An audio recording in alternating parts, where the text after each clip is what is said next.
first and foremost, thank you so much for having me on the show. You asked the question, 8 years doing this, how do I do it? What motivates me? Um, it's a difficult thing. Do you want me to start off with that, or do you have another way of doing this conversation? How would you like Let's me to answer this? let's just get into that. I think that when I saw you had the 8-year anniversary, I was like, man, this is what a big moment. Like that you've been able to do this for so long. And like Thank you. I appreciate it. I don't want to say more than most because I know people that have stuck with you and been with you from the beginning. They understand this. What I'm Mm. about to say, they already understand this. But for me, like doing this for a short time, I'm so in awe of you being able to not just hold it together, but champion something so important and grow and grow and get through all the hurdles and get to where you are now. So yes, that would be my startup question to you: is what keeps you going? What is the thing that gets you up in the morning and gets you to get out and do some more hard lens media for the people? It's a good question. When I reflect back to the 8 years, I remember when people doubted us and laughed at us. And when I say us, it's myself, Kit Cabello, and my colleague Daniel Lupker, because Harlan's Media was founded by two people. Mm-hmm. And, we started this as a marathon. That's how Daniel described it. I remember that phone call I got in January of 2017. Kit, we're in a marathon. We haven't trained for it. We're going up against other people who are more fit, who will be more prepared. But if we can make it, and we make it to the end, we could dominate this city and truly become a force of real independent media and create a network the likes of which hasn't been seen in Chicago. Now, the thing is, when you hear something like that, people say, oh, that's crazy. Well, I'm crazy. And I went ahead and went with it because it sounded like one hell of a gamble, one hell of an idea. Why not? Let's just see where this goes.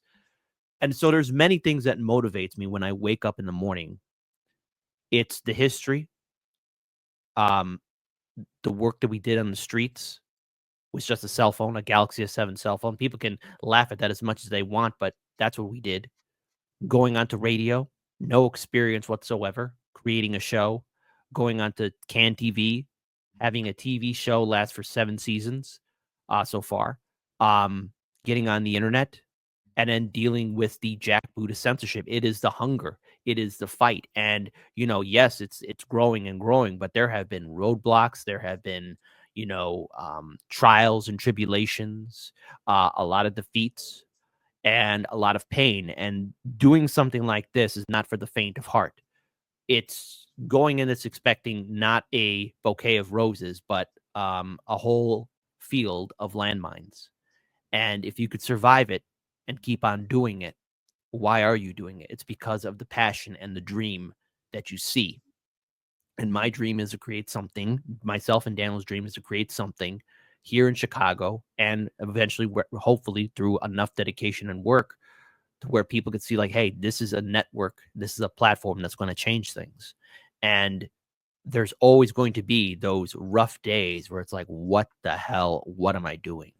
And then there are the days where you hear the audience and they say, thank you for making my morning. Thank you for informing us. Thank you for telling us about this group or interviewing this person. I've gotten a few messages where people say, hey, I was inspired to create this small group that does community work or community service or community outreach. And that's great. If it can inspire at least one person to do some good in their neck of the woods, and that in turn can inspire others, okay, job well done. And I think it's more about sharing and spreading a message of trying to build a better future. And I'm not going to promote anything of, oh, we're all going to be friends, oh, political unity. That's a fool's notion. That's not going to happen. But if we can at least agree on some common sense issues in which we can actually build something for the next generation and we don't nuke ourselves to oblivion, then fine. I'm glad that Hardlands Media is playing not the large part, but at least a small part into that. Because when I look at your shows, Matt, and people say, oh, hey, kid, you inspired me to do this, then that's great. Okay, then the Homeless Left, hosted by Matt Weinglass, is going to do its fair share with his audience. And in turn, that might inspire others. And that's fine by me. But it's 8 years of Mm. which, starting from nothing, having a lot of black eyes and gut checks, but also our fair share of holy cow. I've done 800 interviews. I've interviewed presidential candidates. I've interviewed actors, actresses. I've interviewed radio hosts, journalists, and content creators like yourself, man. I've interviewed people like Jimmy Dore, who I could say is a good friend. I've collaborated with RBN and Do Dissidents. I know the great people at INN, and then there's the audience. That's the main heart and backbone. I mean, those are my main sponsors. Lens Media, you know, we did this, myself and Daniel, through our own sweat and blood, through our own dedication. And the only way I'm ever going to stop, I'm going to speak for myself on this one. The only way I'm ever going to stop is if I'm 6 feet under. I got to be dead. I'm not stopping for nobody because I put so much time into this because I love it, which is why I am an advocate for free speech, which is why I despise cancel culture and censorship. Now, if there's somebody I don't like, well, guess what? I have the free choice of not saying, oh, I don't like you. It's just like, okay, well, I'm not going to watch your content. Yeah. I could go on with the rest of my day living my life, but I'll be damned if I see somebody get censored or suppressed. I'll be damned if I see somebody who put their hard work into it, because I've nearly lost it all. I myself and Daniel have nearly lost it all because of the system, because of stupidity, because of arrogance, and I am not going to stand here and be blind to what is potentially coming down the road. I see that jackboot of censorship, and I'm against it. And Lens Media, we have won a lot of battles. That it has taken a toll on me mentally and physically. So, you know, to anyone who wants to do what you and I are doing, there's a great benefit and the joy. Yes, there is the joy. I'm going to steal that from Kamala Harris. The joy of doing stuff like this, because this is fun. I love it. And then there's the pain, and you got to suck up all that pain inside you. You got to suck all that pain inside you and hit the grind. You got to hit the work, because if you love something, you invest into it. If you want to fight for it, then you got to fight for it. And every day when I wake up, I'm doing this show for my audience, my people, to inform them so that they're better, and also so that I can get better, because every day I do the show, I improve myself a little bit. I'm never perfect. I would dispel that notion of perfection. If I did a good job, I know it because of the feedback from the audience, from the people who in turn also inform me. I never knew about citizen ballot initiatives. I never knew that. From Roger Meadows informed me about that. I didn't know about a lot of these activist groups and organizations that are doing some real good work, not glorified parades, but actually real good work. And where did I learn from? My audience. Hey, Kit, check this out. Hey, Kit, there's this story happening here. And I try and read all the emails. I'm only one man. Me and Daniel are doing a lot, you know, and it's just, it's a lot of work. But when I get that from the audience and the continued subscribers and continued views, that's great. And I love it. And when my people say, hey, I'm not being notified, it's like, crap. I wish I could have my whole army be notified. And I love it. That's why we diversified. I just want to share on your show right now. We got to 201 followers on Kick. We're going to take over that platform. Oh, very nice. 201. It's good.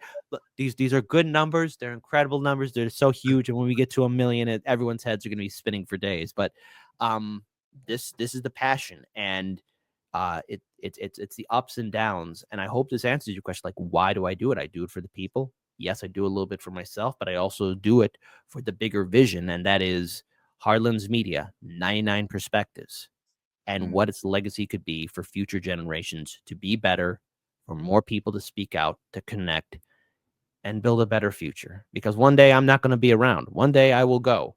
But if I could leave a long-lasting legacy and impact for people, to build something that I won't enjoy, but perhaps it is something of which I can envision of a better future, well, then I did a job well done, and I could go ahead and F right off into the sunset, as I should. Kit, that was so heartfelt what you said. And I have to tell our viewers, if they don't know, you know, we came out and saw you in Chicago during the DNC, and we sat with you and you in and Chinatown. Daniel. Yeah. We had a fun little round table on a joint show. We did a little communal show. You and Daniel sitting together with me and Craig Pasta. It was awesome. It was we great. Go out, you know, it was just seeing you got the two of your camaraderie together. It's it's unbelievable. And I can, when you were telling the story just now about you and Daniel, like I can visualize that moment when you said we're Hey, gonna do this. Let's but do it this was thing. a rough road. And Yeah. I think what I want to do is definitely give a huge shout out to Daniel, because a lot of people don't realize, like, he works, like, takes care of a lot of the administrative stuff and stuff at the end of Mm, for Hard Lens Media. And he's doing a lot of stuff for 99 Perspectives. So it is a lot of work that him and I have done. right. And maybe someday we'll write a book. Don't worry, we're not going to be like Cenk Uygur and make you guys wait for like 5-10 years for that book to ever come out. But like someday there'll be a book. I haven't hit pen to paper just yet. So when it happens, be like, hey, Yeah. look, guys, I'm writing the book, whatever.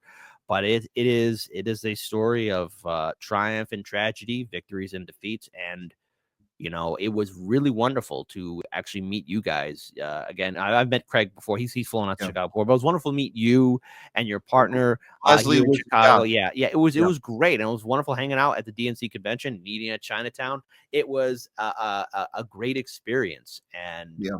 I loved every minute of it. I want you to come back to Chicago. Fly Yes. back here soon.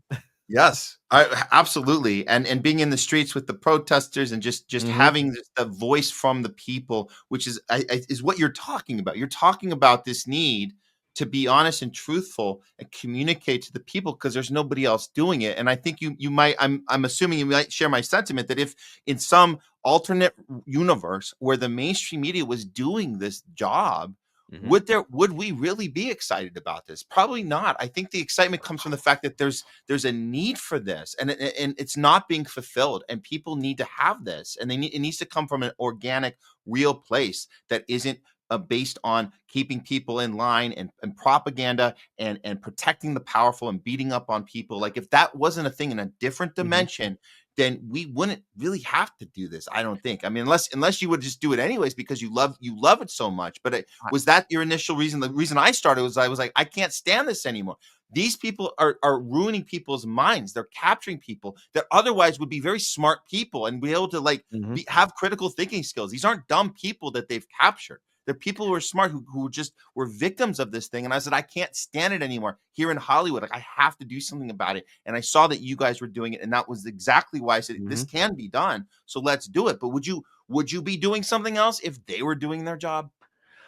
You know, I was always interested in media as a kid. I Mhm. remember the era of the shock jocks. Look, pretty soon I'm going to be 40 years old. So the great shock jock era, like people like Mancow Muller or Opie and Anthony or Howard Stern. Okay, so Yeah. for the younger generations, like these were like the Twitch or Kick streamers, who do all the degenerate stuff or whatever, who have all their followings. And I always remember like saying, "Oh, I love to do something like that. I love to do something like that." But if in an alternate dimension, if things were different, I mean, what kind of world would that be? Because then if the media is doing its job, holding power accountable, that means the force of state is also holding the politicians accountable. That means Yeah. there's no money in politics. And it's almost as if a world with accountability exists, as though the timeline is perfect. And I don't know again, if things were different, if there was a better world, what would it be like? What would we be doing? It Mm, is a question of what would I be doing? I hope mm, I'm doing something that I love. I hope mm. that such a world, maybe in a different timeline, does exist. I like to think that there's alternate dimension theory, that perhaps there is that better world. Um, but as much as I would like to dream of that world, I think it's our job right now to make it come into reality. Yeah. And that's what we have to do in this timeline. So, Yeah. in this And no. timeline, we are in the imperfect world. Yeah. And I think we need to build that perfect world. So, Yeah. that's what I would love. And that's why I'm so happy we got to the 8 year anniversary of Hard Lens Media. And so, Yes. I loved every minute, doing that live stream, and we've done happy birthday now, or at least our YouTube channel's 8 years old. Because if you know Hard Lens Media, people are gonna wonder, like, okay, well, wait, from the beginning, people are gonna say, if someone asks happy birthday, Hard Lens Media, when's your birthday again? And Daniel and I will probably say, well, which one? Because our YouTube Ah. channel is 8 years old, Okay. but Hard Well. Lens official, everything together, it's actually April 1st, the same day RBN has its birthday too. So April 1st is the official for all things Hard Lens Media combined. That is our Got it. official Got it. birthday. So So for there you now, go. we'll just throw up the YouTube channel at the end of this one. And Yes, there we there go. we go. Happy birthday. Yeah, to the main YouTube channel. So there we go. Yeah. And I look, Yeah. it's a labor of love. Yes. And I know that right now things are tough for a lot of us in independent media. There's a lot of people who are being censored, deplatformed, and demonetized and terminated. And hey, jokers for you. Thank you so much. Much appreciated. Wendy Carvalho says Japanese whiskey keeps KIT going. I actually have an unopened bottle of the good stuff from the mainland Japan, and I am opening that for a big victory. So I am going to save that and savor it every little drop. So Yeah. that's when that happens, party time. But Japanese whiskey, Japan is very close to my heart, and I hope to go back there very soon, at least by the end of this year. Hopefully by the end of this year, because if not, I'm Yes. going to be very angry indeed. So there you go. That's the Yeah. goal. Going back to Japan. Absolutely. So I just one more question before we get on to the current. We're going to talk a little Gaza and Trump, Mhm. but Oh like, yeah, we there's some breaking news that's happening too as well. But go ahead. oh, we should Yeah. get in. Okay, we'll get into the segment. I just want to ask you one more question regarding we're at this milestone for you, Kit. And this is I'm assuming you're obviously going to keep going and keep doing this and keep building the movement. Mhm. My question is a more of a personal one. Coming from where we are, we're still short of 2 years of doing this on. I guess Rumble would be our home base because we've had all the we've had all the YouTube issues and up and down. Unfortunately, I'm very sorry about that. Yeah, it's all good. We started a burner channel. It's working out okay so far. I mean, Good. they haven't given us any strikes, so we're doing that. But this is Rumble's our home base, and we're not nearly as far along as you are. But there's something I'm finding to be the case, and I wanted to ask you what you think of this being years ahead where we are. The fact that the people in our personal life here in Hollywood, that they see what we're doing and they see us picking up the momentum, and they know that a lot of them I've worked with for years. Like I've worked in the entertainment industry for years, and they know I'm doing this, and I know they know that I'm still connected to the industry, and we're still doing projects, we're still producing stuff here. I'm still working with a lot of them, but they will be on their social media. They'll be being those people that are captured. They're the people they have the Trump derangement syndrome. They're COVIDians. They have all these different ailments, Mhm. otherwise good people, but just are ready to attack, assault. And a lot of them still, they look at someone like me doing this and they say, Matt is lost. Matt has become a Trumper. They have all these names, anti-science, all these, we've Mm. heard all the names. My question to you, kid, is you people close to you that saw that when they were seeing you build and grow and maybe just checking out what you did for a moment or two, or do they ever have a point of going, you know what, Kit really is in this for the right reasons, he really is doing something Yes, important, or did they never get to that place and you have to accept that? I guess that's my both. question to you on the long Both. run. Yeah. I've lost a couple of friends who Okay. were not on board with what I'm doing, or just leave, or just unfriend me, whatever. I mean, it is what it is. But I've also had fights with friends and get apologies back in return. I think I shared this Mm, story with you. This was in 2016. I was warning a lot of people, like, hey, there's a 50-50 chance Trump could pull this off and beat Hillary mhm, Clinton. And I remember I had one friend private message me an article on the Hill about the rise of the KKK, and they wrote underneath it, in this article, it's people like you that's helping promote this growth. And I'm like, how dare you? You're gonna put my name and associate me. I literally just I texted this person like, how dare you associate me with this hate group when I'm trying to warn people that, hey, the Democrats are running a terrible campaign and mhm, Hillary Clinton will lose. She mhm, will lose and Trump will win, but there's no way of me endorsing or even supporting anything like this or this nature. And mhm, then, we didn't speak to each other for a couple of months until they called me. All right. And they said, hey, I'm really sorry. You were right about the Democrats. You were right mhm, about all of this. Can we get lunch? I want to apologize to you. And I said, sure. And boom, friendship solved. I have a mhm, couple people who know what I do, and they're just like, "Hey, keep doing what you're doing. It makes you happy." And in turn, it's always a mixed bag. If someone believes in you and understands who you are, they'll look past the politics. And it saddens my heart that there's people on social media who go on TikTok who say, well, I'm not going to talk to my family because they voted for Trump or they did this. And look, conservatives do that too. All right. There are conservative snowflakes too. And I would say to people like, look, life is short. Life is precious. You never know when your friendly neighborhood Grim Reaper comes along and takes away your loved one or your friend. And you want your last word to be, oh, I don't want to hang out with you because of how you voted. Well, okay, fine. Bear with it. I would give anything to see my grandma or my Uncle Bernie or my grandpa again. I would love to see them again. I miss them, and it's and the thing is, I think it's just really sad that people would go that extra mile and ruin holidays or get-togethers because of politics. You can't let it rule your life. I can't let politics rule my life. And I have to accept the fact that there are family members and friends of mine who may not agree with my post-duopoly policy of breaking away from both parties, but they're people I love. And love has to overcome hate. Okay. It has to. And you But they have go ahead. but they understand that you've broken away from two parties. That's the Yeah. that's the Yeah. No, that's they the understand. weird. They understand. It's So like, I have yeah. people in this. Yeah, I have people who don't actually understand that. You tell it to them, and Yeah. they're hearing like a translation in their Trump derangement mind. They're hearing you say, "I voted for Trump," or they're hearing Yep. you say, "I." And you say, I'm out of the two party system," and they're saying, Right. "No, you're the reason why this thing is happening. You're the problem." And I'm Mm-hmm. telling you, but you just criticize the Democratic Party. So because you criticize the Democratic Party, that means you're blah blah blah blah blah. blah. No. And No. they don't. Yeah, I don't think I've had that much. I mean, I've had it, like by small doses of people just saying, "Oh, well, you're your secret Trump supporter." It's like, no. mm, But with most of my family, I think it's just been fair enough to say all is hunky dory. And good.